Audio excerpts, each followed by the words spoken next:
I'm Nathan Guerra, and I'll be providing race commentary today for KISS Super League round number 6 with all the details on the racers as well as moment-by-moment action. With me is Eric Schlaney, editor of Zwift Insider. Together, we're going to be doing a preview of round number 6, which for the first time involves a big climb. Let's take a look at the course preview. So this race is going to be going over a major climb, but there's actually 3 different places out on course for the riders to attack climbs on this Watopia Big Loop Reverse out there today. So let's take a quick look at the course out here today for KISS Super League round number 6, Watopia Big Loop route, but in the reverse, and it is going to be 1 lap total. 42 kilometers and 651 meters of elevation that the riders have to tackle.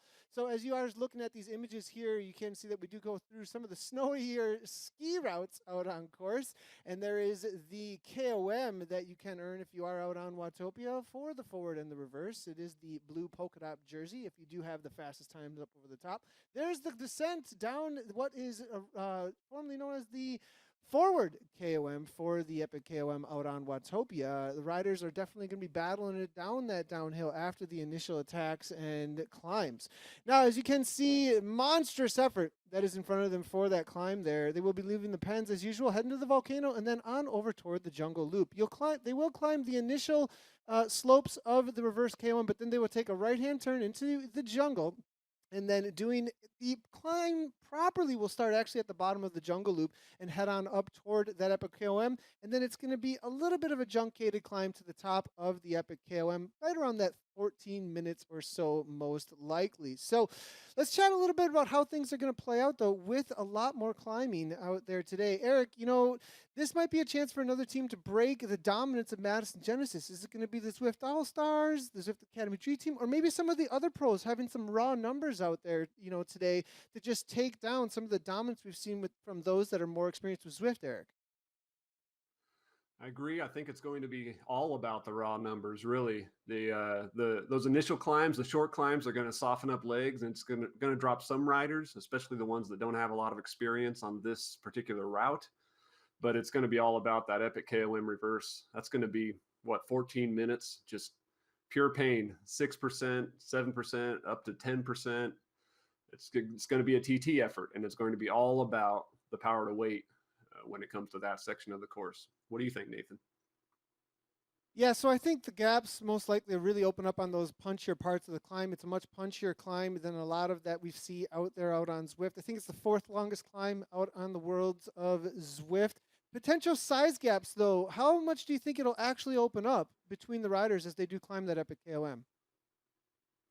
I was crunching some of the numbers, and based on the power differences that I'm seeing between riders, I wouldn't be surprised if we saw a small group go off the front that makes maybe a 60 to even 90-second gap on the chasing group behind them. And that's going to be the big deal. That's going to be the question, is can that chasing group close that gap on the descent and the flat? Yeah, I think the narrative that we see opening up a little bit here between the pure power versus the community teams maybe, or those who have a little bit more experience out there, is that if there is a gap that opens up just from the reality of a rider just having a higher watts per kilogram, we have seen between the community teams as well as the pro teams about a half a watt to a watt per kilogram difference in that threshold effort type area or for the durations of these races. So I think the cards to play for those community racers is going to be the chase most likely, unless they can throw somebody up there, Eric. Yeah, that's going to be the challenge for the community teams. It looks to me like the Zwift Academy Dream Team has a couple of strong guys that I think will be in the front.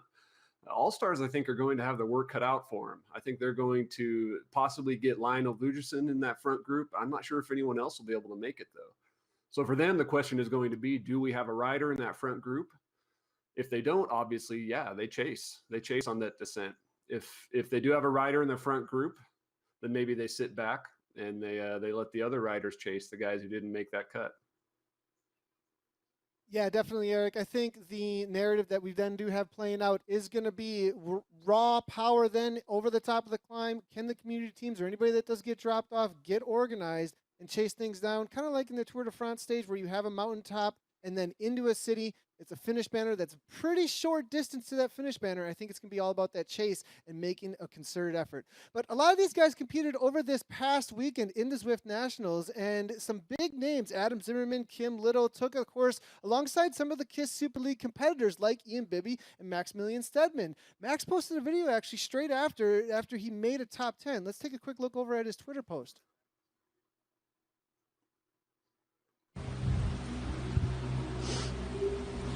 Eighth place, mate. Qualified. Happy? Oh, God. Yeah. Nathan, I don't know if you saw this, but that video was spotted by Michael Hutchinson. Hutchinson, he's an Irish guy, former racer, strong rider. He chased the hour record. He's a pretty well-known cycling commentator nowadays. But he saw it, and he posted this on Twitter. He said, "E-racing would be ruined by assembling the riders together in a proper arena. I want streaming from garages and living rooms with children and dogs and angry spouses interrupting the action." I don't know if he is being super serious, but it is interesting to see that racers and commentators are obviously paying attention to esports on Zwift. Yeah, definitely. I think as far as ruined, I don't know about ruined because you do get that real life experience in an arena, but there's also something to be said about the reality coming from the living rooms right now, right?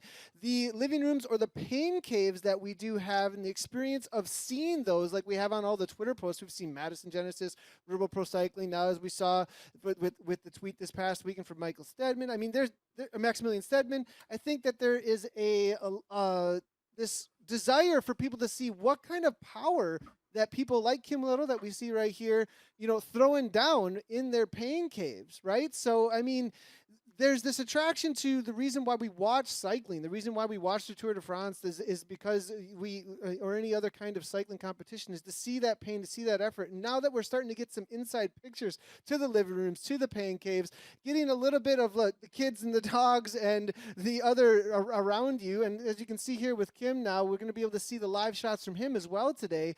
The sweat, the effort there, the effort is real with these virtual avatars in this game. If we keep on talking about riders from all over the world coming together, from the community coming together in order to push each other on this platform. And now that we start seeing those real life efforts, it's really, I think, endearing. And the craziness of the efforts that we see from them after these sprints.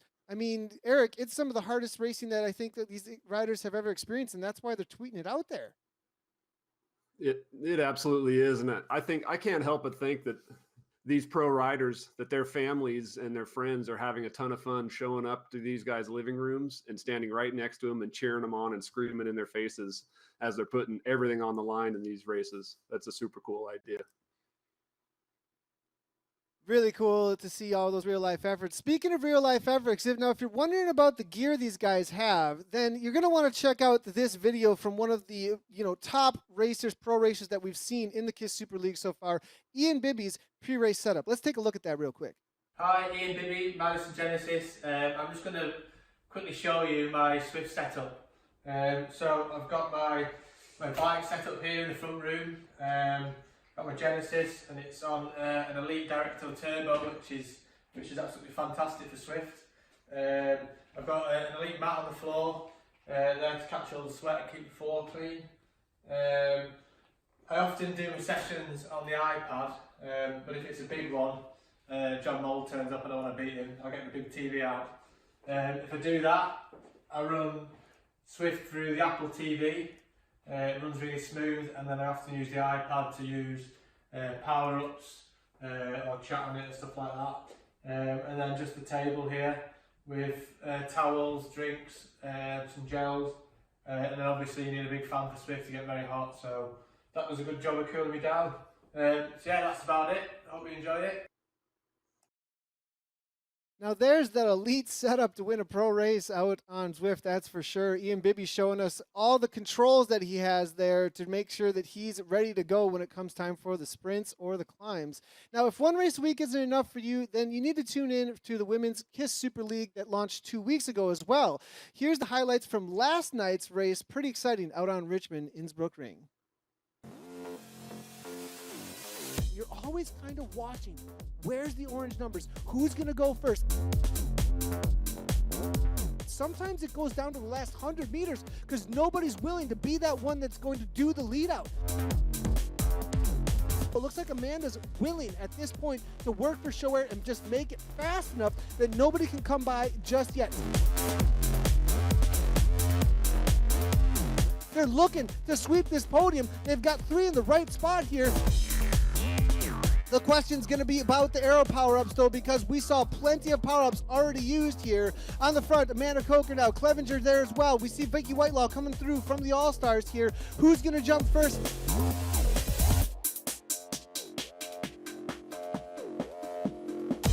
There it is, aero power-up being dropped by the Canadian rider Bollard. Bollard following the All-Stars. Dixon's trying to go with it, but no. Simone, it looks like coming through with 10 watts per kilogram. 188 piece per minute coming from Simone Bollard. Bollard looks to be taking this down without a problem. Vicky Whitelaw coming through there, 8.4 watts per kilogram. Can she close it down? But it looks like Simone taking this down with ease as she throws down that power up and comes across the line. First place for Simone Bollard there across the line. Show Air 2020 showing that they've got the watts. KISS Super League on the women's side really heating up, as you can see, and Show Air 2020 showing that they've got the watts to win. So let's take a look, though, at last week's men's race. The Roads of Richmond certainly didn't disappoint as Alex West took the W in that final sprint. The Dream Team now on the front. Now Madison Genesis taking back over.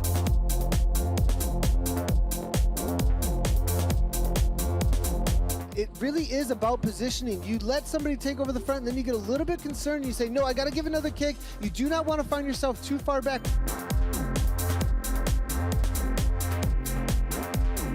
This looks to be a serious attack from Bibby a moment ago. No, backs off the 3, though. Making sure, again, that he's positioned correctly for the all-out attack that it will be into the final 3 or 400 meters.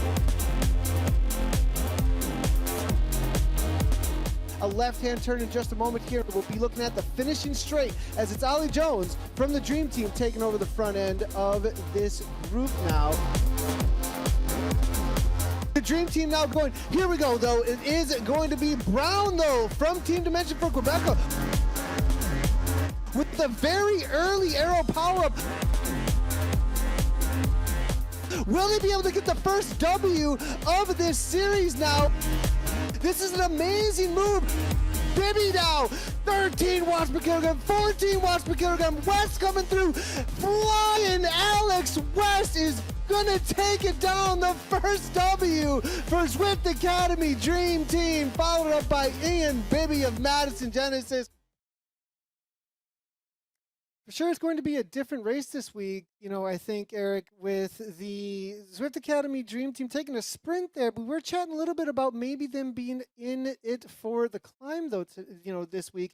Looking at the standings here, Madison Genesis really with a big lead right now. What are the hopes on this week's race for some of the other teams to try and unseat them? We were talking to them about Madison Genesis being climbers. Anybody else out there that are trying to get up in these team points, Eric, that could maybe try and whittle away at that lead?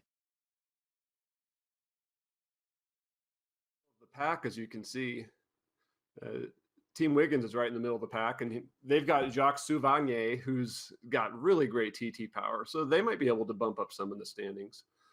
I'm thinking the biggest shakeup we might see is the Academy Dream Team jumping up above the All-Stars, though. They've got Alex West and Ollie Jones in the mix, and those guys both have great power in that 15 to 20 minute range. So I wouldn't be surprised if we saw some great results from them.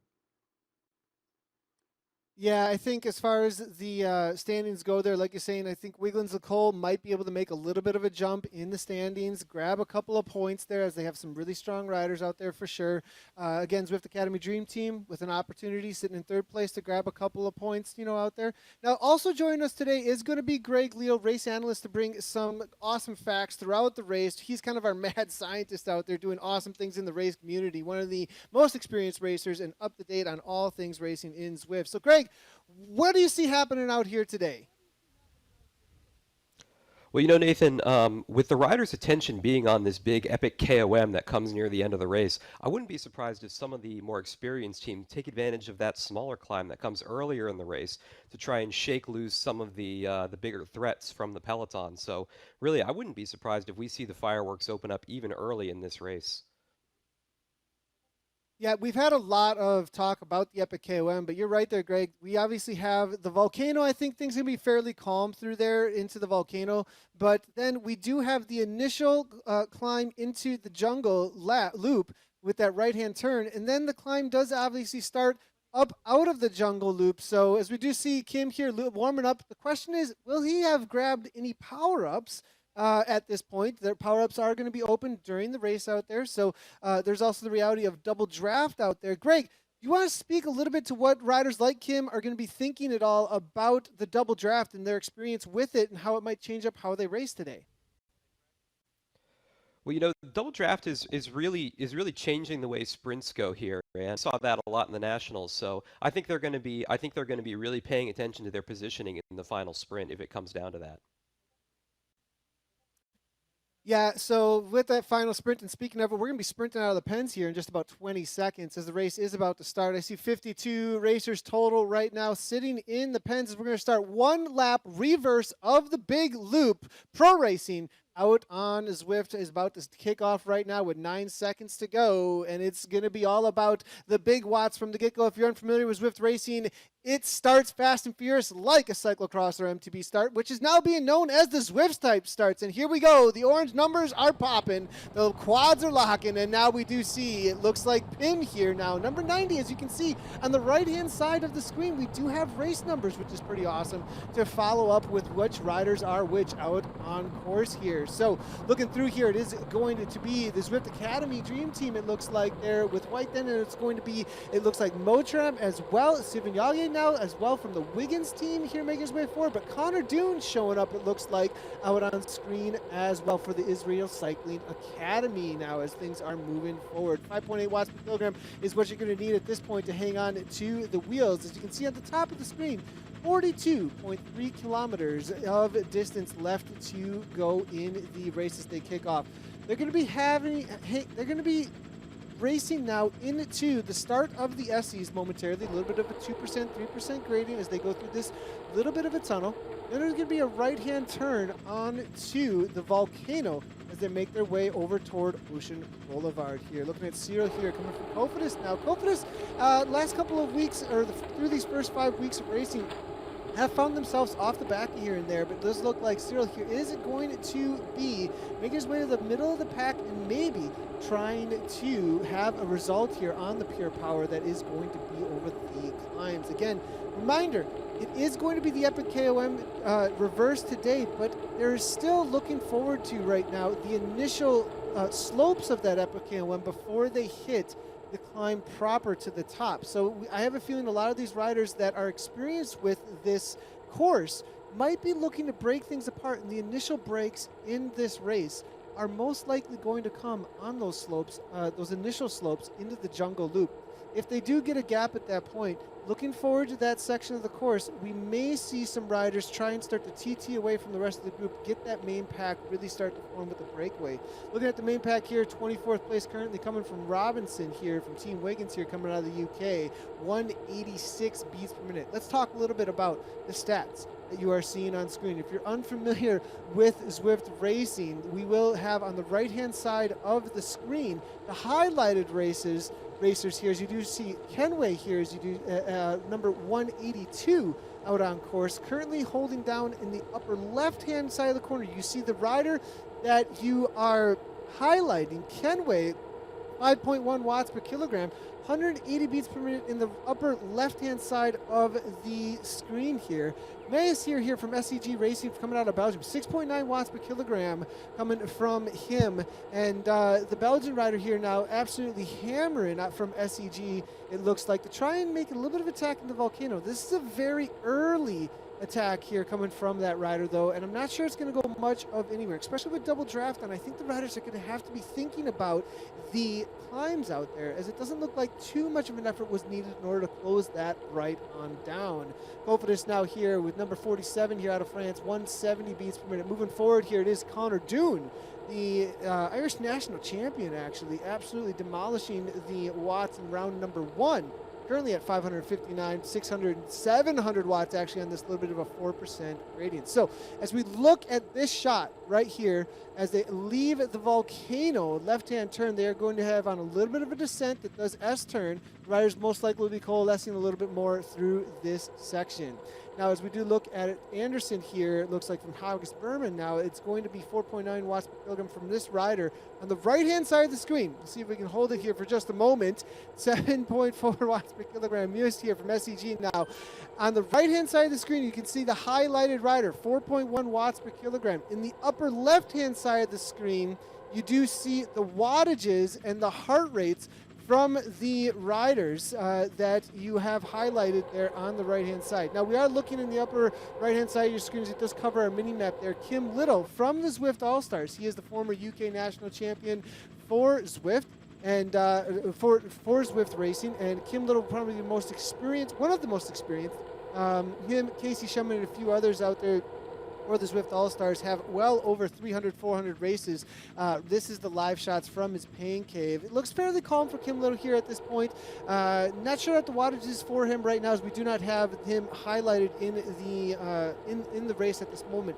Muse here, who is the one who is highlighted, as you can see here, coming out of Belgium, 4.3 watts per kilogram on the right-hand side there. His heart rate there in the upper left-hand side, 169 beats per minute, 330 watts, 94 RPMs here. Now, in the upper right-hand side of the screen, for those unfamiliar with Zwift racing, you do see the percentage on the gradients, negative 1% right now that they are experiencing on their smart trainers for the riders that we are looking at. As we do head on over toward Ocean Boulevard here, you can see them leaving the volcano right now. The pack all coalescing. Not too much of a strung out of the riders here at this point, so you can tell that the riders are definitely on more of a tempo and holding section of the course. They're on a section of the course that they are definitely not working too incredibly hard to hang on to those wheels. There is drafting in the world of Zwift, so it definitely matters holding on to the wheels that are around you. Now, as you do see the riders, if they were to start echeloning out, if they were to start creating a straight line between them, you would start to see the riders holding on to the wheels that are just in front of them, and that's when the brakes can really start to happen. The elastic would snap, as sometimes you put it, when a rider does allow a gap open up, and at that point they will be falling off from the group, or just holding on just barely as they possibly can to the wheel that is right in front of them. Let's go ahead and chat a little bit with Greg Leo here about what may have been taking place during the start of this race as we head into the first climbs. Hey Nathan, yeah, it was a really fast, steady start to this race. Almost the whole group is still together. One person I noticed that isn't with this group right now is Max Stedman from the Lore Home team. I think he might have had a little technical at the beginning. He could have been one of the favorites here, so kind of disappointing to see him off the back. Looks like there might be an attack going on here. Nathan, this is one of the All-Stars with Casey Shum. Well, it looks like, Greg, yeah, the initial kicks, it looks like haven't broken too many riders off, just a few falling off the pace here, but we are having an attack here from Ollie Jones now with Casey Shum and Kim Little. Very early situation here. Ollie Jones from the Zwift Academy Dream Team here, riding out of New Zealand, the 2017 winner of the Zwift Academy, riding for Team Dimension for Quebec in that year. And now, off the front here for the Dream Team. The All-Stars here, knowing that Ollie Jones is a serious threat as they head into this little bit of a climb before they hit Ocean Boulevard. It's going to be a left-hand turn into a right, and this is probably why this attack is taking place with Ollie Jones, because he knows this right-hand turn, just like in crit racing, is also crit racing corners. In those sections of the course, you can gain a little bit of a gap, and just like in real life for that, Zwift definitely has that as well, because you can open up a gap or get a little bit of distance between the other riders on those corners. There is not as good as a draft, and now you do see the Wiggins rider Suvignage here taking full advantage of that corner here up into 6 watts per kilogram, looking to try and drop a few riders off. Now it has been closed down very quickly here by Laverick there, as well as McLinkley now it looks like, as well as Ollie Jones coming up toward the front. We do see Wiggins Nicole here now taking over the front end of the pack in the red and blue kits here now. Now it looks like we are seeing SCG here at the middle of your screen, holding onto the wheels. Madison Genesis still involved there as well. An arrow power up actually being thrown down here by one of the riders. Interesting to see that arrow power up so early here at this point, as we do see it looks like McLaughlin here now making his way to the front of the pack here. 35 kilometers to go. Only it looks like not a whole lot, of breakaways at this point have actually taken place, but a lot of action actually so far. Interesting to see so much action so early on, with the climb still to come. The experienced riders, though, knowing the sections of course to do those attacks on Ollie Jones, knowing that little bit of a climb into the right-hand turn. It was a smart move, but didn't really go much of anywhere just as of yet. Onto the bridge here now, you are seeing this is the start of Ocean Boulevard, but as they head into Ocean Boulevard, calming things right on down here, because they will be taking a right-hand turn after they go through the marina and then into the windmill section. Immediately after those windmills, they will have looming in front of them the starting slopes of the Epic KOM. Now, these are going to be some punching sections they're heading into in just a moment here, and it's going to be a 2-tier climb into a false flat for a moment, into the entrance to the jungle loop. And with that entrance to the jungle loop, I have a feeling that is going to be where we see the first breakaway, most likely on the day. We'll see if the pack can stay together, but there's most likely going to be some serious attacks onto these 7-8% gradients heading into the jungle loop. It will be a 2-tier climb. The initial kick into a 7 or 8%, and then it'll be a little bit of a downhill, followed by another kick up and over the top of the bridge here. We're just looking at Matthias there off the back for Confidus there, unable to hang on to the pack, just making his way through the Italian village a few Ks back, so it looks like the pack's most definitely broken up at this point. Connor Dunn here now, demolishing here as we head past the Spruce Goose here, absolutely killing it up into 6 watts per kilogram as we get the cool replica of the Spruce Goose here, known as one of the largest wingspans in the world, actually. Pretty cool to see that in the game there. That replica that Zwift has put in there. 7.1 watts per kilogram, though, from Connor Dunn, the Irish national champion now. C. Davis here now from Thomas Bergman here, coming out of the US of A, making his way forward at 5.2 watts per kilogram and 184 beats per minute. Back to Dunn now, 162. The question is now, how set up are they? How many watts do they have in the legs, as the orange numbers are most definitely going to start popping off the front here. Ollie Jones there from the Dream Team kicking. Now we are seeing Vjossen here now out of Belgium here for the All-Stars. Now making the way to the front is going to be Motramp here, number 184 up into 8.6 watts per kilogram. Alex West, last week's leader for the Zwift Academy Dream Team, making his way forward. And on the front, though, it looks to be the Dream Team in the green kit there, followed by the All-Stars with Vjossen there. Now it's going to be Kim Little there following as well. On the back there, Mostov here for Alex Berman there, falling off the pack now, but it is Ollie Jones, full-on attack.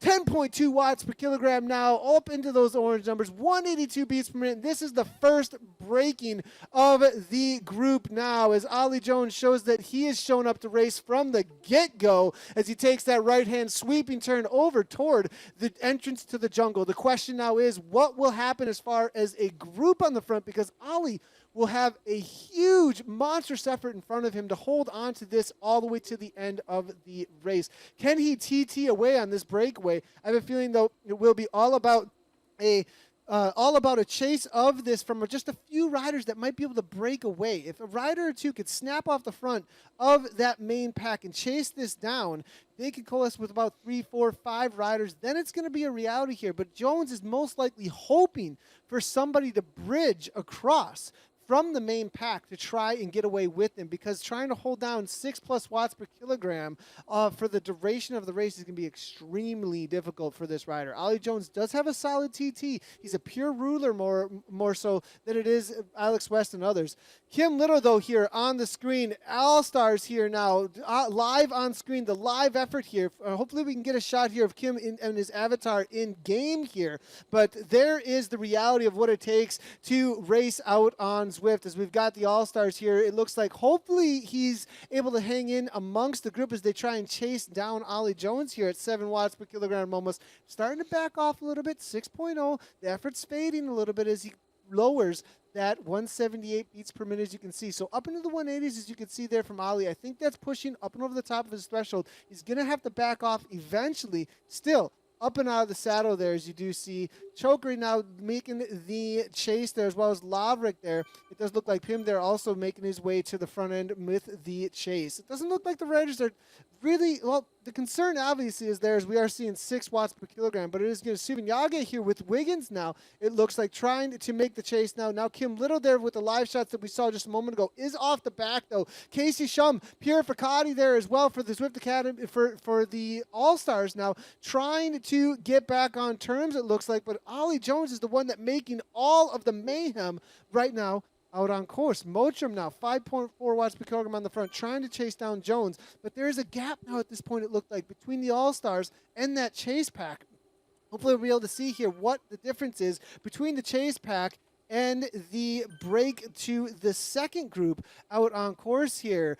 Let's go ahead and see here. It looks like it is going to be Evo here out of the UK riding for the Madison Genesis team. Wiggins Nicole there in screen as well. Fittenby now, as we're seeing, team dimension for Quebec is there as well. The gap back to the All-Stars that are trying to make the chase with Kim Little did look to be about 14 seconds to this chase group that's trying to bring back that breakaway here. We'll see if we can see if these riders can make up the gap though. Ollie Jones here still with 9 seconds and it's going out. Ollie, is he really going to try and make this a TT all the way to the line? The question is, have the Zwift Academy Dream Team made that second group out on course? If they have made that second group out on course, actually, then the reality is that they're not going to be making any kind of chase. We do see the green jerseys there. There's at least 2 Zwift Academy Dream Team riders in and amongst this group, actually. Alex West, as you do see there, it does look like there's one other rider there from the Zwift Academy Dream Team that's in that second group.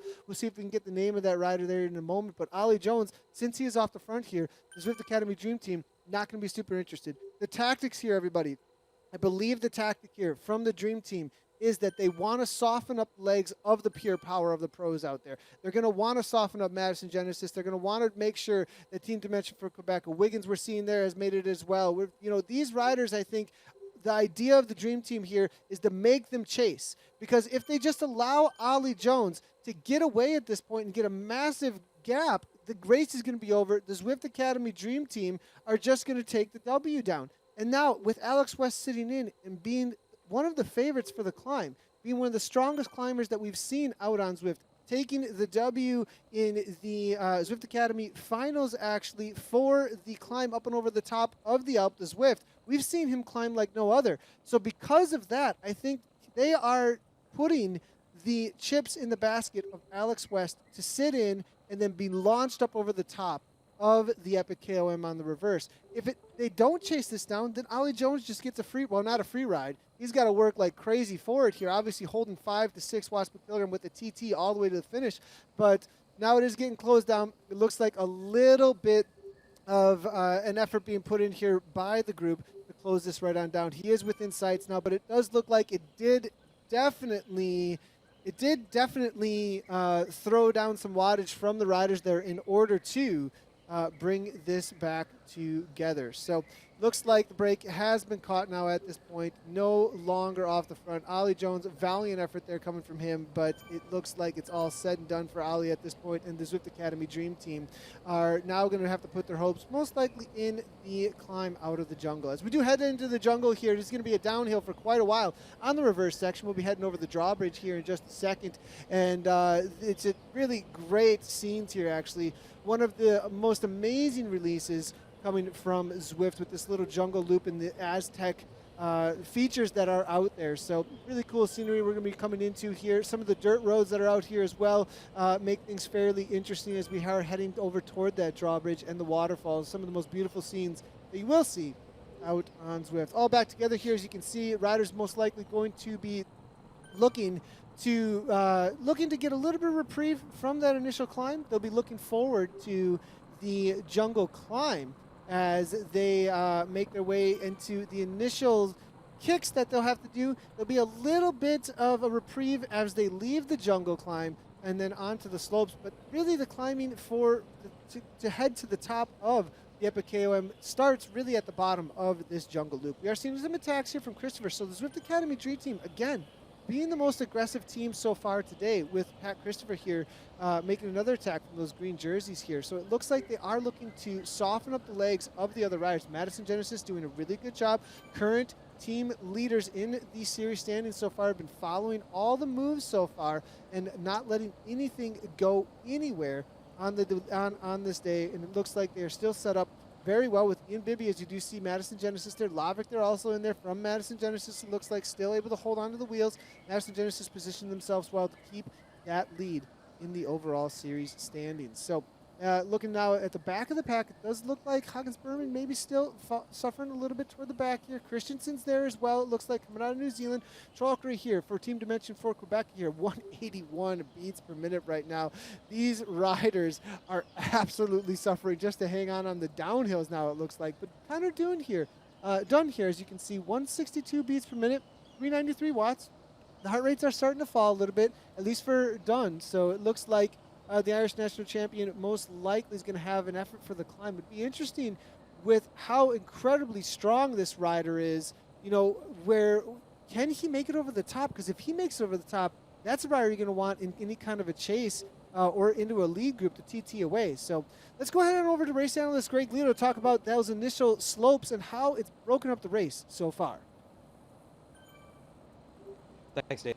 Yeah, that attack by Ollie, some serious power coming from Ollie Jones on that. He averaged about almost 6 watts per kilogram for the first 15 minutes of that race, and certainly during that attack, much higher than that. But meanwhile, looking at his teammate Alex's Westpac, put in almost one of the lowest sort of watts per kilogram average in this entire front group. So he's been sitting in and resting. You're absolutely right that they basically set him up, made the other teams work a little bit early on to just let him rest in that group.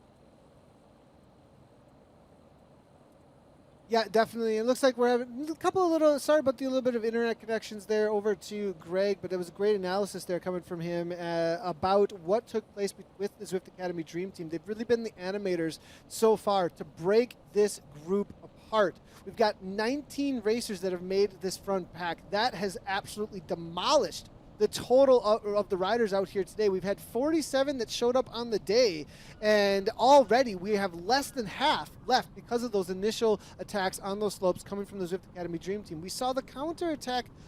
It looked like they're from, maybe not a counter against the Zwift Academy Dream Team, but a counter against the pack, this main group that we're looking at here from Pat Christopher there. So interesting to see how these riders are responding to the Dream Team's attacks here. Now, Alex West, as Greg was saying there, has some of the lowest numbers that have been put out so far amongst the riders.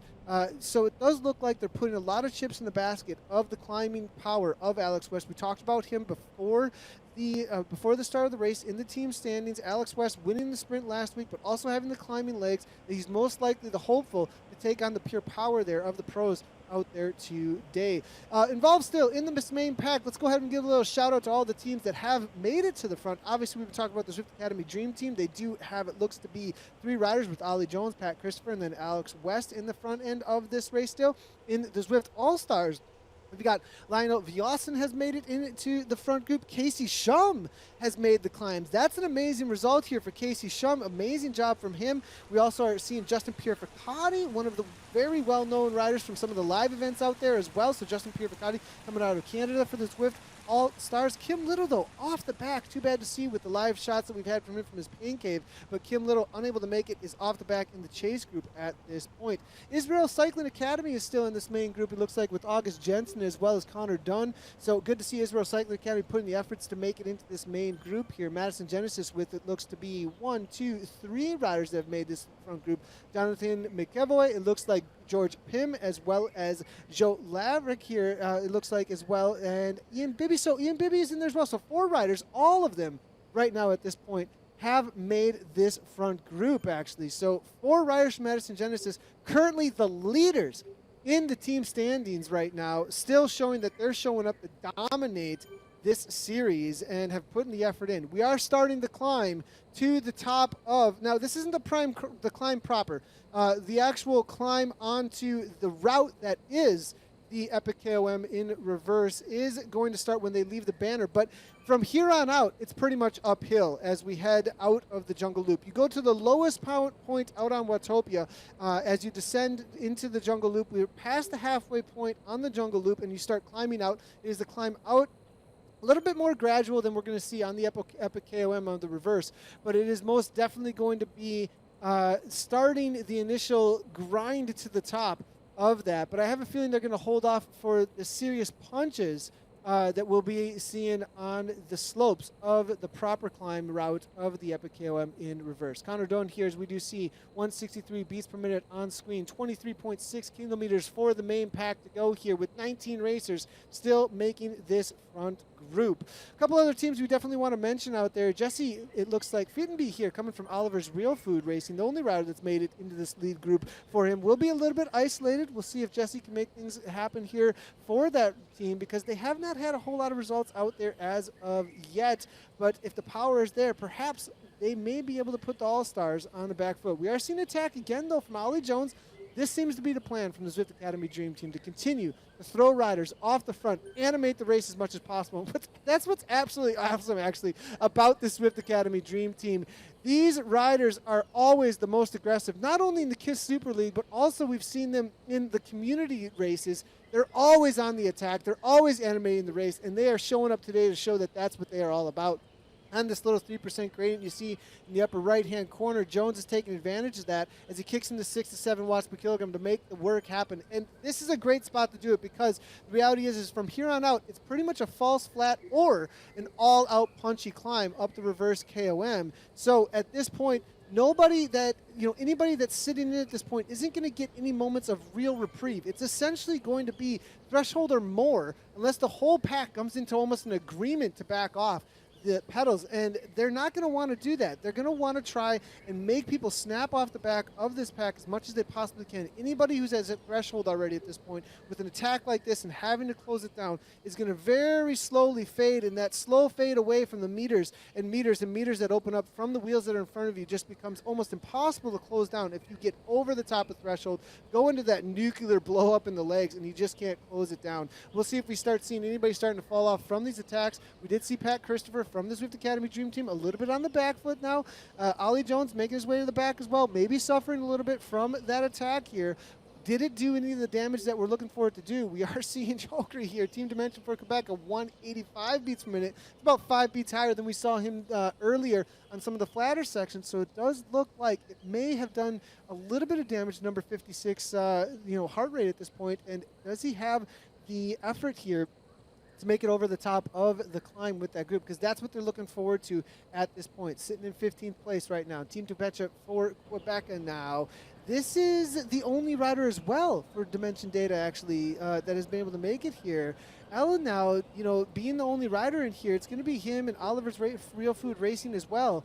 It looks like Canyon DHB as well, only with one rider, with Ryan Christensen.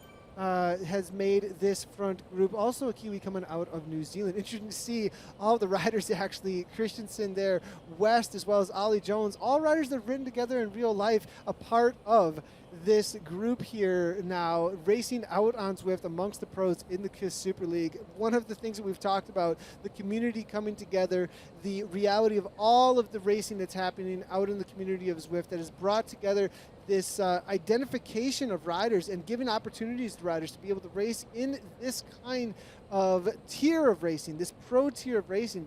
What an amazing story for each one of those riders, as well as all the pros that are out here jumping onto this KISS Super League round number 6. We're about halfway through the race, and the big climb of the day is on its way here. We are looking at Chokri again here from Dimension for Quebec here. The heart rate has come down about 10 beats. Obviously, as they're heading into this false flat, it's calmed down a little bit as they look to rest up. Most of the racers now at this point, most of the teams have not seemed extremely interested in attacking too much outside of the Zwift Academy Dream Team in the green kits. So it looks like everybody else has kind of just been waiting for the climb out there today. So it looks like we do have toward the front here. It is going to be Team Dimension Quebec still taking over. And as we head into the final climb here, though, let's go ahead and chat a little bit about what, I think Greg's going to have some ideas about what might be taking place with only 19 riders. Who are the favorites at this point, Greg? And what do you think we can expect from the riders that we have here now?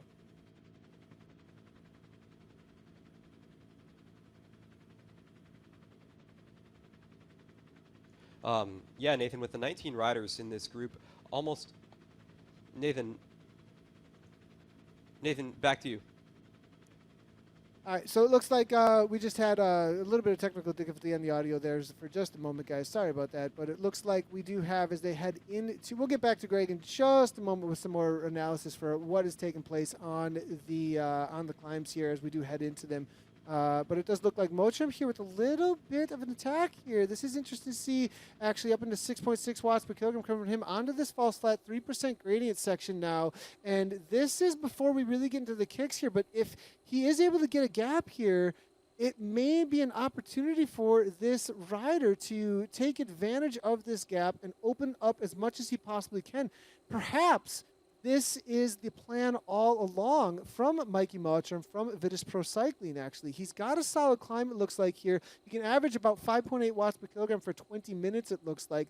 That's a serious effort. It doesn't look like there's too many riders amongst the group, actually, that can average in that area for a climb like this. This might be one of the dark horses or one of the wild cards out here that we were not expecting. Vitus Pro Cycling in the current team standings, not very high, but this could really bump their placings up by quite a bit if he can try and get away. And it's going to be all, if you do get away, the earlier the better almost, if you've got the kind of FTP that this rider seems to have, as we have seen as high as 5.8 watts per kilogram from this rider for a duration of 20 minutes, and that's in the last 90 days. So been putting some serious efforts out on course here, but it looks like the riders maybe bringing him back in here. It has loosened things up a little bit there, softened the legs, obviously there for Team Dimension for Quebec there with Chalkry here. Interesting to see El Midik Chalkry on the front so often, though, and closing things down, being a rider who is not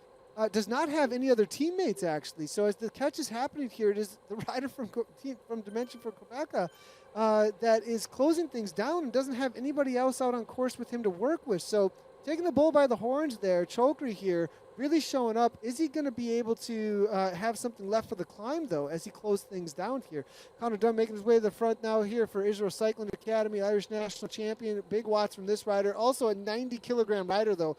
The question, I think, for Connor is going to be, will he be able to hang on up and over the top of the climb here, as 90 kilograms to climb over the, to carry over the top of the kicks that we're going to see here is going to be very difficult. As you do see the red number in the upper right-hand side of your screen, as it hits into those red numbers, you're getting into the upper end of 9% and then into the double digits for the gradients. And that's when things get extremely difficult. And that is when you want to start turning the screws at the front. And that's exactly what we saw just a moment ago there from the Dream Team as well as the All-Stars. Now we do see the Zwift All-Stars now on the back foot a little bit here with Pierre Ficati.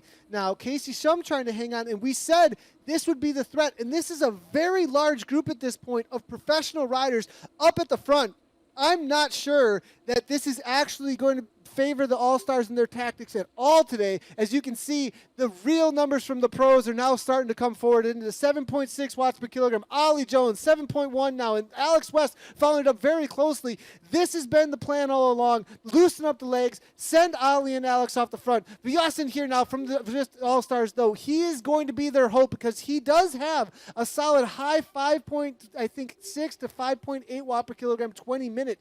Will Lionel coming out of Belgium for the All-Stars, be able to close this down and stay with the front end with the Zwift Academy Dream Team. But the pros are following up with Ian Bibby there. We are seeing Christensen there as well. George Pym from Madison Genesis. Feetenby there also making his way to the front. Is he going to be able to hang on is the question here. Ali Slater from British Pro Cycling. Mike Motram also able to hang on, it looks like there. But Madison Genesis making the left-hand side. Now 3 Madison Genesis riders now making their way to the front as they hit the 10% gradient here now. Laverick there from Madison Genesis now 8.7 watts per kilogram taking over the front end now of this group as we hit the 10% gradients now. Ollie Jones follows it closely here. Team Dimension for Quebec here now on the back foot a little bit here. It does look like a few of the All-Stars are starting to fall off a little bit now. Viasin now 7.2 now making his way to the front, trying to hold on to Ollie Jones' wheel. And it does matter on this climb to hold on to the wheels. It doesn't matter quite as much on the steeper gradients, but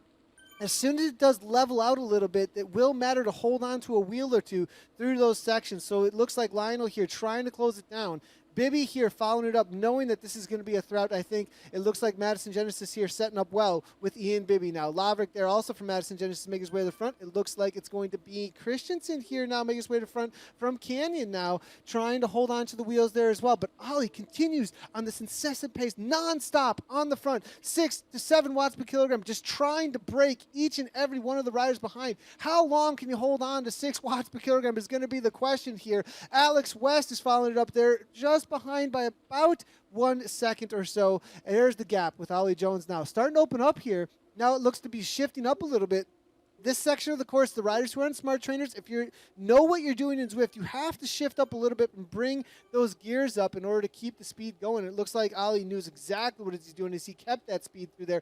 40 kilometers, 38 kilometers per hour, 33 minutes of racing so far. They still got about 10 minutes of climbing to the top of this climb, and there's a lot of climbing left to go, and there isn't quite enough of a gap at this point, I don't think, in order to really be a threat for those pros. And they've kind of just been biding their time, it looks like, with double draft on, most likely just waiting for this to be caught, and I wouldn't be surprised if we saw a counterattack from the riders. Now the question though is, will there be a counterattack, or will it be just a race of attrition to the top? Maybe some of the riders are going to be waiting for the final moments over the top, as you usually see with the top riders in most big climbing situations. Riders just kind of wait for those to just burn themselves out, and then when it comes to the final few hundred meters, it's all out to the line, open up the gap, make those riders' legs go nuclear, make them completely blow up, and then at that point it's going to be all about holding on to the gap. We'll have to see if that does play out as Jones continues to be dominant on the front end of this race right now for that Zwift Academy Dream Team. Alex West right on his wheel here, as you can see. Madison Genesis still hanging on, 6.6 watts per kilogram coming from him. Now Healy there from Wiggins, though, still involved. We are seeing, it looks like Canyon there still involved as well.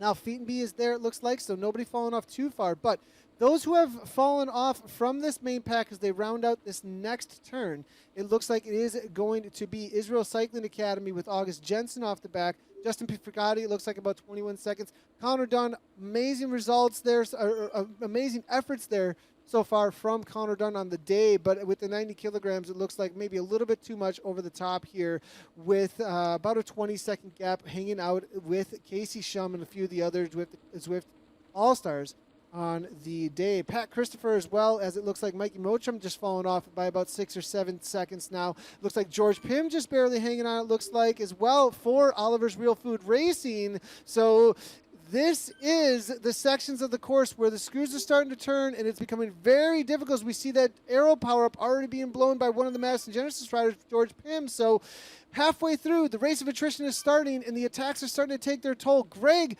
what do you think is going to happen here? A lot of attacks here coming from the Academy, the Dream Team, but can they keep this up? Yeah, I mean, this is incredible, Nathan. It's awesome to see Ollie Jones just going over and over here. He's really doing a number on this group for his teammate Alex West. All the favorites are still in here, though, with the exception of one. I think Suvan Yages has fallen off the back a little bit. But one person who's snuck in here from the same team is Ben Healy, someone we didn't expect at all to be on the front, or someone who you know, his name it didn't come up earlier in the race. I think he's got a chance to take this down for Wiggins.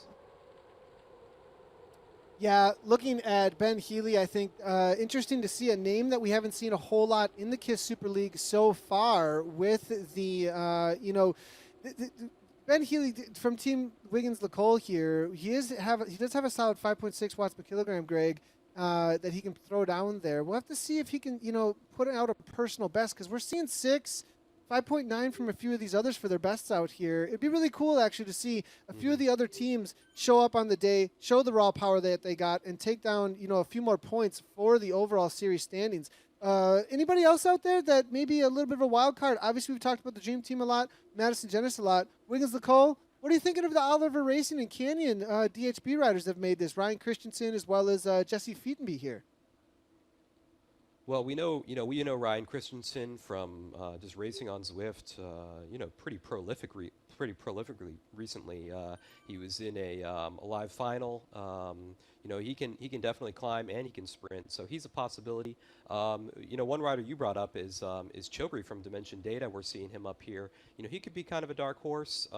Mike Motram was kind of a surprise to be in this group, although at this point I think he's fallen off. So it's really interesting to see different riders making it in the front group, different teams getting themselves on the coverage here. So I think the finish could be interesting, but at this point the academy is really putting the moves on the group here.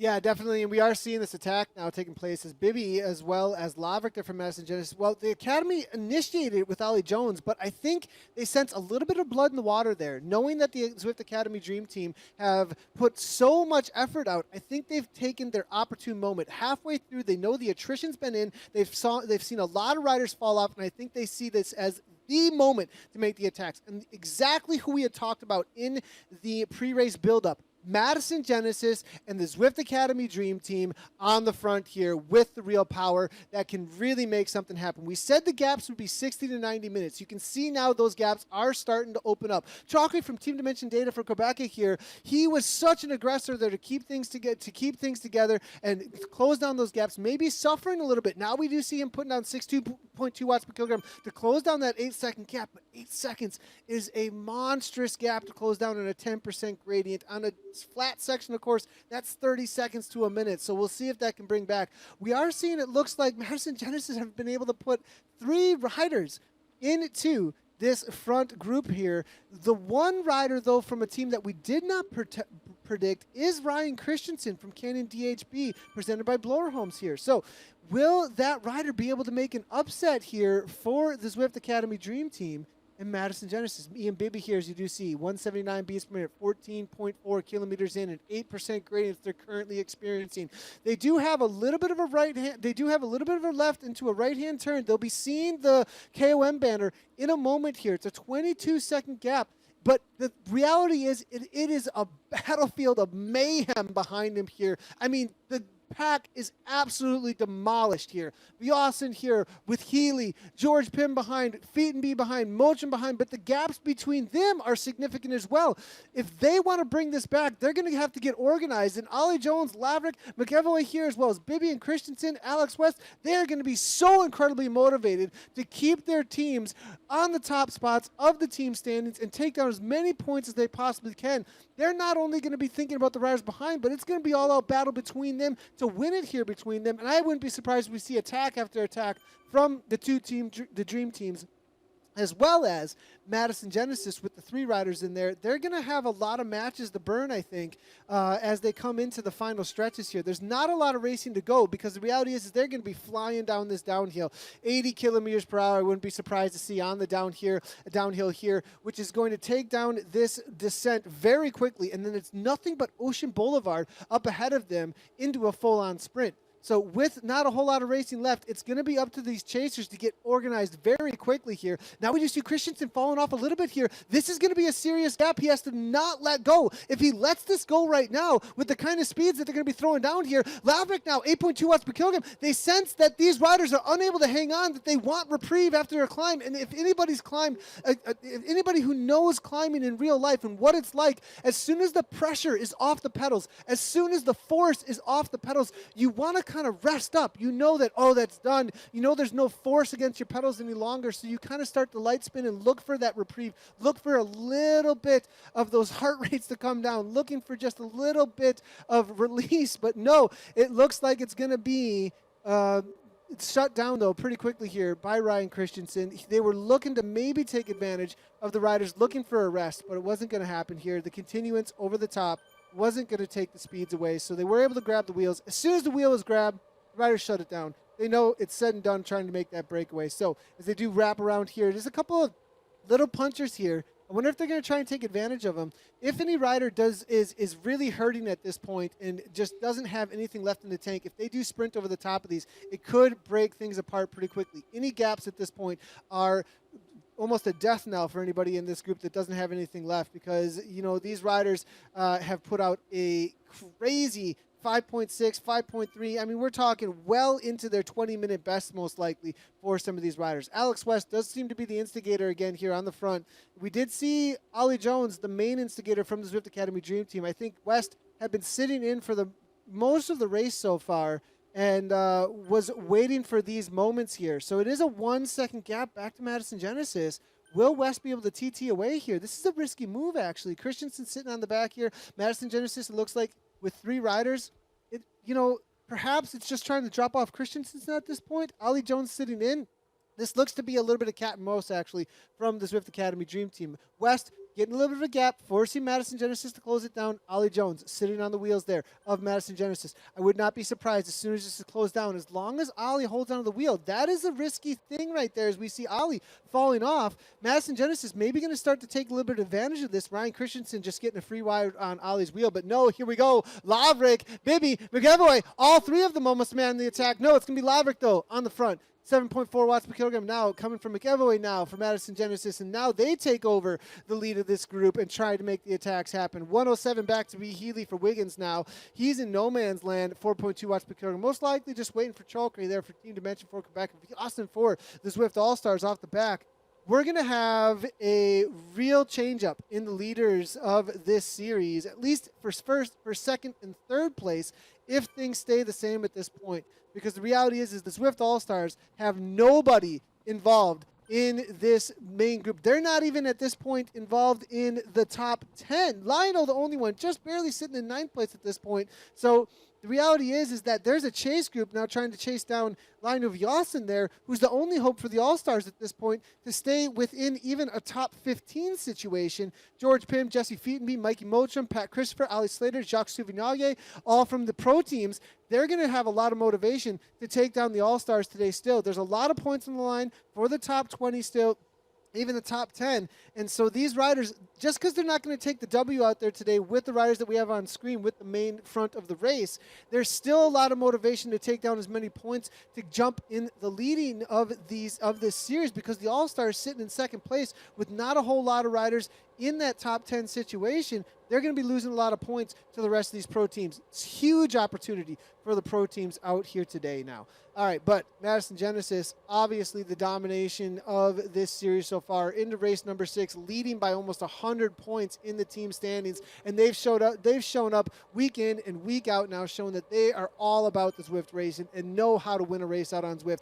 They've won on the shorter climb of the Volcano After Party. They've won on the flatter courses. I mean, they've been involved in all of the sprints so far, and they're showing that they've showed up to win on today. Now we're heading through some of the snowier sections out on course as we hit through the downhills now. Some of the awesome scenery that we get on the Epic, actually the Epic KOM as well as the Jungle Loop. If anybody out there, the guys and gals out there watching the program right now have not checked out these sections of the course, head on over to Watopia, select either the Epic KOM, the Big Loop, and check out the scenery out here, because it's some of the best that Zwift has created for sure as you head through some of these environments here. Now, as we head into this downhill section and as the riders get a little bit of reprieve, let's chat with Greg Leal about what they might be thinking at this point and how the setup might go with the team dynamic is here with Madison Genesis and the Dream Team, the one rider Christensen, as well as the chase maybe, Greg, what the chasers are thinking and what they can do for team points. A lot to talk about here as we head into the final kilometers. Yeah. You know, yeah, definitely the big story here is is the Dream Team versus Madison Genesis. What I think is really interesting is Ryan Christensen, just as a lone rider between these two, I think he really is in a good position because they're going to kind of be thinking mostly about each other. He can just sit in when one of the teams attacks. He knows the other team is going to need to respond to it. And I think that's going to allow him to just kind of sit in here, take his time, rest up a little bit, and he's got a sprint on him. So, I think Ryan Christensen is in a really good position despite being a lone rider in this group. Because there are two strong teams fighting each other, he's in a position to kind of take this thing down. Yeah, Christensen, that's interesting to say there that Christensen might be able to really use the attacks from the other riders, sit in on anybody who else is sitting in. He could get set up perfectly if he can kind of play almost as we've seen, Sagan win some races in real life there, setting up on other teams and able to find it just perfectly the timing. He's going to have to time it well. He's going to need a power-up most likely in the final. We'll see how many power-ups are involved here in the finish. Talk a little bit to the situation the All-Stars find them in here, Greg. Yeah, I mean, we kind of knew coming into this race that this one was going to be much more about raw power. It was going to wipe away a little bit of that extra experience that, the All-Stars have been able to leverage in other courses. So we still have Lionel Vuis in here sitting in top 10 kind of position, but, they're definitely going to be dropping major points in the overall standings. And so, kind of interesting to see these bigger climbs coming into the Super League. I don't know if we'll be seeing any more of these, but if it does, if this is the only big climb we'll see, maybe the All-Stars will be able to make up some of the points when we get back to the more crit style courses or the courses where they can leverage their experience a bit more again. Yeah, that's definitely been the narrative, so far for the day, and it's definitely playing out the way that we thought it would. The Zwift Academy Dream Team, Madison Genesis showing the pure power that they have out here today. Coming into the final here, the last section of course here, let's talk to that. How does this sprint usually play out in a race? When you come into Ocean Boulevard, you've got that 3% gradient or so.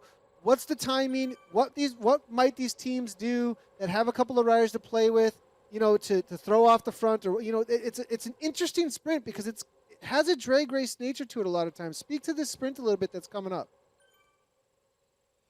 Yeah, I mean, I don't quite know what to expect from these teams. What we have here is that there's about a 3-kilometer flat run into this sprint. So a lot of time for teams to try something here. Madison Genesis has 3 cards to play. The Dream Team has 2. And, of course, there's Ryan Christensen as well. I wouldn't be surprised if we see Ollie Jones go for something like a 1-kilometer attack, or maybe Laverick as well.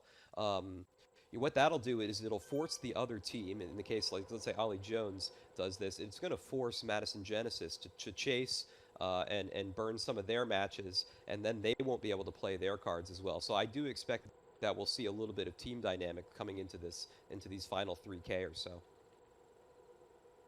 Yeah, with the Ocean Boulevard out there on that flatter section, like you said, there's a few K of a flat section, and then we do head into that 3% gradient. I think we might see these teams that do have some extra riders in here. Ollie Jones, I would expect most likely being the aggressor so far, maybe not quite the sprinters. Alex West, maybe to make a 1K to go attack over that 3% gradient, drag race it out, get followed up by Madison Genesis there.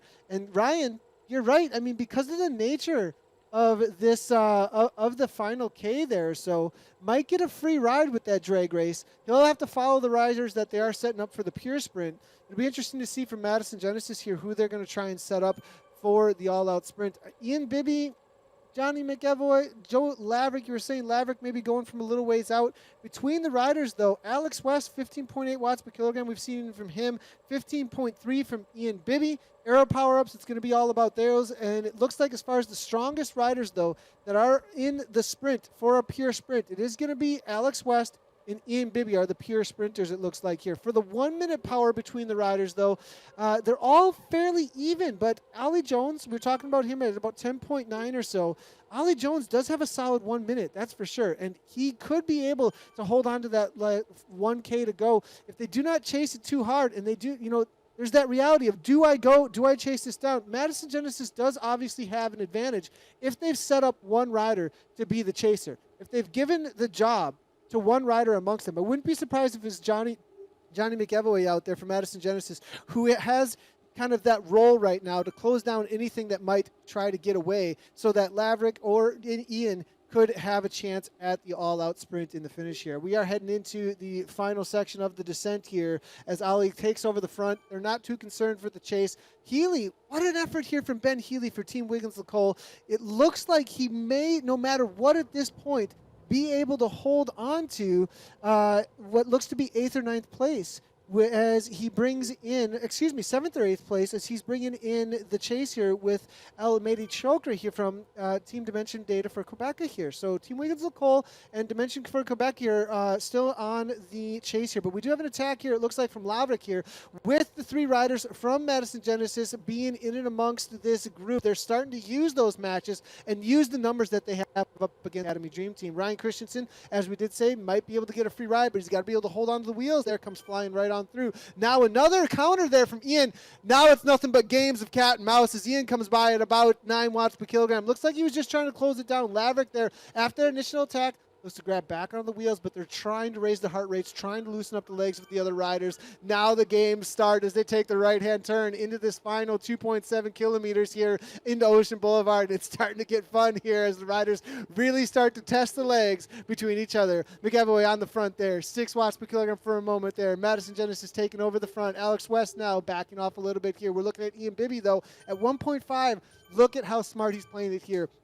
Obviously looking to be the sprinter on the day amongst the riders here, as they did send Laverick off the front there for a moment to loosen up the legs. West now goes 8 watts per kilogram. There's the orange numbers. Bibby now counters it, though. West up into 14 watts per kilogram. Ian Bibby with it going from way out. I mean, we're talking 2.2K to go. They don't want Christensen maybe involved. Maybe they're worried about Ryan Christensen. That might be the reality here. Or do they just want to bring it down to a 1-2 heads up? Are they confident in the sprint against each other here? But now we've got 2 off the front. What's the tactic here? What's the play? Because the reality is 3 is better than 1 in a head-to-head, but maybe Ian Bibby's just confident in his sprint up against Alex West. Alex West closing it down to Bibby. Now Christensen knowing that he wants to take the win for Canyon DHB presented by Bloor Homes, but Christensen knowing that he's the only rider who can close it down because there's not going to be a chase from Madison Genesis. They're not going to be interested if they can make sure that Christensen is not involved in the sprint. It's a better chance for first or second place, obviously, if Christensen's just not involved. How are things playing out here? We got 1.5 kilometers to go, and this is so incredibly interesting. What do you think, Greg, with these attacks happening here? The games are starting to be played. It's really interesting to see Alex West and Ian Bibby attack, because we thought they were going to be set up for the sprint. It's making me wonder if maybe them have a power-up. Interesting. Yeah, that's actually a great point there. Do they not have a power-up? And that's why they're making these attacks here. But now looking through here we go. This is that little gradient, uphill gradient through this section of the course that we've been talking about. This section of the course that is so incredibly important for the drag race out, because this is the initial kicks up through with those heart rates being brought up as high as they possibly can through this section of the course here. Now we're back into the final kilometer, as we do see McEvoy here, followed up by Laverick. Now West here taking over the front end of the group. Christensen now 4.4. Bibby now following it up here, all back together. That initial attack for Bibby, very interesting to see actually, but it's Laverick taking over the front now. And Bibby sitting on now 3rd wheel, 4th wheel there behind the Madison Genesis riders, still setting up, most likely to be the sprinter that they're looking for here. But West now making his way to the front. It's all about positioning who goes first. It's also about the power-ups as we head into the last half K now. This is round number 6. Who's going to take the win? Madison Genesis set up to only increase their lead if they can sweep the podium. Will they be able to do it? Most likely not, as there will most likely be a lead out, though, for the other riders. McEvoy just making it fast. This is not the sprint that you're looking for, just trying to make things fast. But here we go. Laverick now, 11 watts per kilogram, 13 watts per kilogram. Almost all of them have an aero power, but only Christensen that does not have one. Laverick now on the front, trying to get away, but Ollie Jones coming through from the Zwift Academy Dream Team. Alex West comes on through on the right-hand side of the screen, though. It's going to be Ian Bibby trying to make it through, but no, it looks like it was the Dream Team with a 1-2, but we're not positive. We're going to have to wait and see as Ollie Jones led things out. Did he hold on at the line? But Ian Bibby just barely named it at the line. Perfectly timed sprint, holding on to the wheel of Alex West with that aero power up, and times it with a final kick across the line. And that's a provisional result, but it looks like from what we're seeing, the difference between the riders, though, this is how well timed that sprint was. It was 0.01 and 0.02 hundredths of a second between Ollie Jones and Alex West and Ian Bibby. Ian Bibby takes it down. Ollie Jones there for the Dream Team in second. And third, it looked like for Alex West, Johnny McEvoy there with 4 hundredths of a second behind. Greg Leo, what an amazing sprint. What do you think? What's the reaction to that situation we just saw with those aero power-ups and the timings of those sprints? Go ahead, Yeah, Greg. Nathan, So, that was a Greg, really interesting what are you sprint, thinking here? Yeah, really interesting sprint there. You know, one thing about that is it's kind of blind coming into it. You can't really see the finish line until it pops up on you, and I noticed that sprint was really late. It's not a sprint that we off racing on Zwift, and I think what happened was the riders were really tired, you know, coming off that Epic KOM, you know, had tired legs, and that combined with the blind sprint made it a late sprint, right? So they didn't start, it seemed like they didn't even start sprinting until like 300 meters. It's always interesting to get into those small group sprints like that. I think that's why we saw it open up late and why they finished in such a tight group like that. Really interesting, exciting sprint, you know, and to finish, you know, within 2/100ths of a second of each other, incredible. Absolutely awesome So Nathan, sprint we have there a by Ian replay Bibby. of the sprint? Perfectly timed. It could have been anybody's. It could have been absolutely anybody's sprint at that point. It looked like there. You know, the Zwift Academy Dream Team, they set up almost perfectly with an attack there from Ollie Jones. It looked like they were kind of trying to set up Alex West as he was sitting in the pack. The initial kick there, almost a lead out there for Alex. Ollie, though, with enough of a kick and more of a drag race type sprint that he was able to hold on for second place. Ian Bibby, though, sitting on Alex's wheel, just had that much more of a kick. It was really, I mean, he actually had to make up a few more meters, you know, in order to get that win. So it obviously, Ian, with the sharper, maybe 1 to 2 second kick. Yeah, I mean, that was the kind of sprint that if you replayed it 100 times in the same situation, you'd get, you know, a different result each time. And I think we have a replay here. We can try to take a look at it and analyze this a bit more, because this is the kind of sprint we need to watch probably a dozen times before we understand what happened. So looking through here, you do see the Ian just barely pulling off that at the line there. We'll see if we can see what that came through a little bit earlier there in the sprint there. As you do see, there it is right at the line, just nipping it literally by about 100th of a second between the 4 riders, you know, all together there. Eric Schlange, you know, we have Zwift Insider's editor-in-chief here now, and Eric here, man, this is an amazing sprint. We had the prediction beforehand, Madison Genesis versus the Dream Team. It ended up right with your predictions there, and the All-Stars off the back. What do you think of the race out here, Eric? That was a great race. I loved Ollie Jones, man. He animated that. I thought he was going too hard. I didn't think he'd be there in the end. What a great effort by him.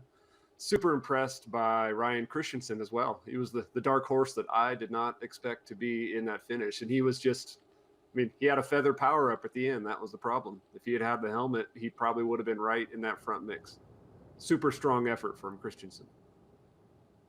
Yeah, huge effort there from Christensen. He had a lot up against him there, you know, to try and take that down. So it looks like we're going to be looking at the results here. And after we get this replay here for a moment, the results here, it looks like now Ian Bibby there about, look at that. Actually, it was less than close. 100th of a second here. So incredibly close. You know, do you see anything here, Eric? Yeah, 9,000ths of a second. Do you see anything here, Eric, that was maybe for some of the other teams out there? It looks like they got a little bit of advantage out of the climbing today. Yeah, they did. Wiggins, that Chokri has great TT power too. So him being able to finish up in the top 10, I think is great. And Healy as well. Ben Healy right in front of him. So those two, I'm sure they work together. up the climb and all the way home to stay away from that next pack. So good work from Team Wiggins for sure. Yeah, it's definitely going to end up with a little bit of an increase in the points there for some of the teams that have been off the back just a little bit. So thanks a lot, Eric, for the post-race commentary there. Appreciate it, as well as the Greg there on all of the commentary throughout the race today so far. So it looks like we're going to be having the team results here coming up in just a moment here. A couple of shout-outs as far as the team results go. The Madison Genesis boys obviously showing up and have well over 100 points advantage. Now, the Zwift Academy Dream Team did bump themselves up with that top 3 result there for them. So awesome job to the Zwift Academy Dream Team. The All-Stars suffering a little bit there, falling backwards there. Ribble Pro Cycling still holding on to 4th. Dimension Data for Quebec bumps up with a solid result in the top 10 with El Medi Chokri there. So with that 8th place finish, it does bring them up a little bit higher. Canyon DHB with Ryan Christensen holding down for them, brings them into 6th place. Team Wiggins Lecole bumps up a little bit over SGG Racing. And then Hagens Berman Axion and Vitus Pro Cycling. Vitus Pro Cycling with 13th and 14th. They grabbed a couple of spots here, it looks like, as well. So a little bit of a shake-up amongst the top 10. And I have a feeling that the pros are going to be looking forward to maybe some more climbing because it definitely benefited them a little bit out there today, Eric. Yeah, I agree. I like seeing the changes in the standings. The All-Stars and the Dream Team swapping places is not a surprise based on the power numbers, but good to see some of those other teams moving up. It'll be interesting to see where Ribble goes. They weren't here today, but depending on the route, they're a super strong team, and it's going to be interesting in the coming weeks to see if they stay up high in the standings. They've got some powerful riders. Yeah, I'm really hoping to see Team Ribble back. Not there today, but they definitely are, in the running for the top spots. Looks like we're going to take one more look at the finish here. It was fast and furious drag race type finish as they exited Ocean Boulevard. And here it is, and it was Ian Bibby coming right down the middle there. Ollie Jones and Alex West just trying everything they could to hold on, but Ian timed it perfectly from the middle of that pack and then made his way on that final 100 meters. So that is KISS Super League round number 6 on the men's side of things. We took down the Epic KOM in reverse. Thanks a lot to Greg Liedel, our race analyst, as well as Zwift Insider Editor-in-Chief Eric Schlange. And that is going to be it for us today. Make sure to hit those follow buttons in all the places that you are watching. We'll have more racers like the Zwift All-Stars and the rest of the community and pro racers next week. We also have the women's racing, obviously, on Tuesdays, the men's racing on Wednesdays. If you want notifications, turn them on all those places that you can be watching: YouTube, Twitch, Facebook, as well as Mixer. Thanks, everybody, for tuning in, and all the viewers out there. Shout out to you and to all of those that are Zwifters. Make sure that you ride on.